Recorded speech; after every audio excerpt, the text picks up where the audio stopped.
Aujourd'hui, on s'attaque à un monument, une des franchises les plus cultes au monde, Fullmetal Alchemist.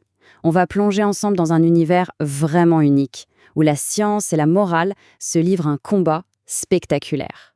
Et cette question, elle est vraiment au cœur de toute l'histoire. C'est simple en apparence, mais la réponse, c'est elle qui va lancer nos héros dans une quête absolument bouleversante pour tenter de réparer ce qui a été fait.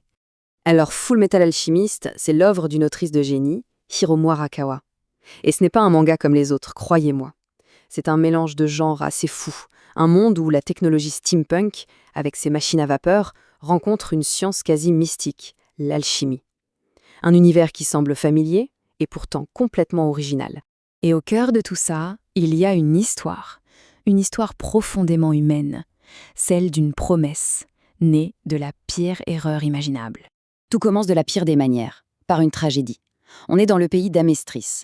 Deux jeunes frères, Édouard et Alphonse Elric, viennent de perdre leur mère. Et dans leur chagrin, ils vont faire l'impensable, tenter le plus grand tabou de l'alchimie, la transmutation humaine, pour la ramener. Sauf que l'alchimie, ce n'est pas de la magie, c'est une science impitoyable. Et le prix à payer pour leur transgression va être absolument terrible. Et là, dans un geste de pur désespoir, Ed, l'aîné, va encore plus loin. Il sacrifie son propre bras droit pour quoi faire ? Pour sceller l'âme de son petit frère, Alphonse, dans une armure vide qui traînait là. Ce sacrifice, c'est ce qui va définir toute leur vie à partir de ce moment. Alors, qui sont-ils, ces frères Elric ? D'un côté, on a Edward, Ed, le fameux Fullmetal Alchemist. Il est impulsif, soupe au lait, et il déteste le lait. De l'autre côté, Alphonse, Al, une âme douce, calme, gentille, mais piégée dans cette énorme armure. Et lui, il adore les chats. C'est ce contraste total entre les deux qui rend leur relation si forte et si attachante.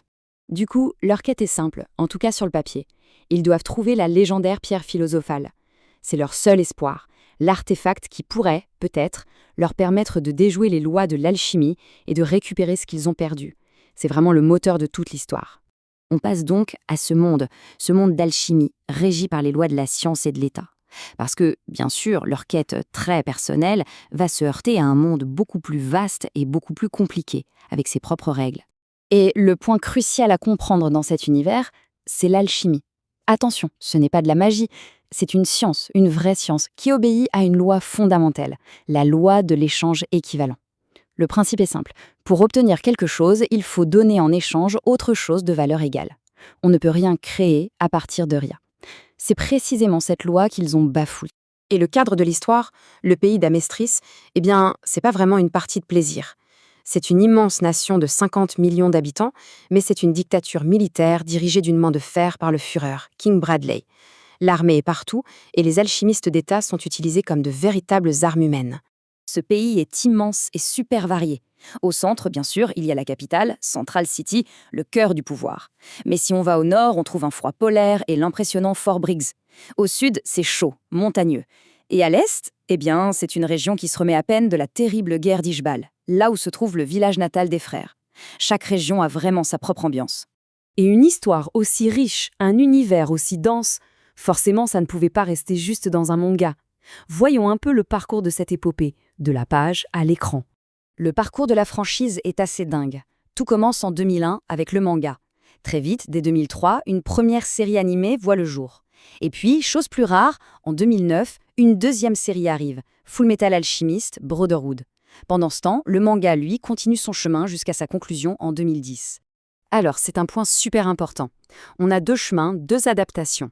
Le premier animé, celui de 2003, a dû inventer sa propre histoire et sa propre fin, parce que le manga n'était pas terminé à l'époque. Le deuxième, Brotherhood, sorti en 2009, est une adaptation 100% fidèle au manga, du début à la fin. Il suit l'histoire originale d'Arakawa à la lettre. Et le phénomène ne s'arrête pas aux deux séries, loin de là. On a eu des films d'animation, des films en live-action, une tonne de jeux vidéo, des romans. Bref, Fullmetal Alchemist est devenu un mastodonte, un vrai phénomène mondial. On en arrive à la question clé. Pourquoi ? Pourquoi cette histoire résonne-t-elle autant ? C'est quoi le secret de son succès, le prix de cet échange qui nous touche tant ?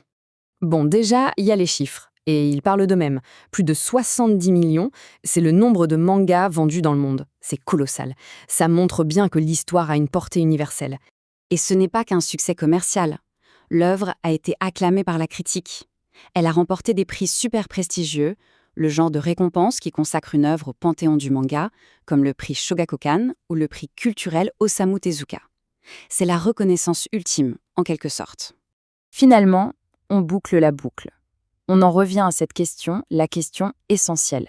Quel est l'échange équivalent pour une âme humaine? Toute l'histoire, avec ses thèmes de perte, de sacrifice, de rédemption, tout tourne autour de ça. Quelle est la valeur d'une vie?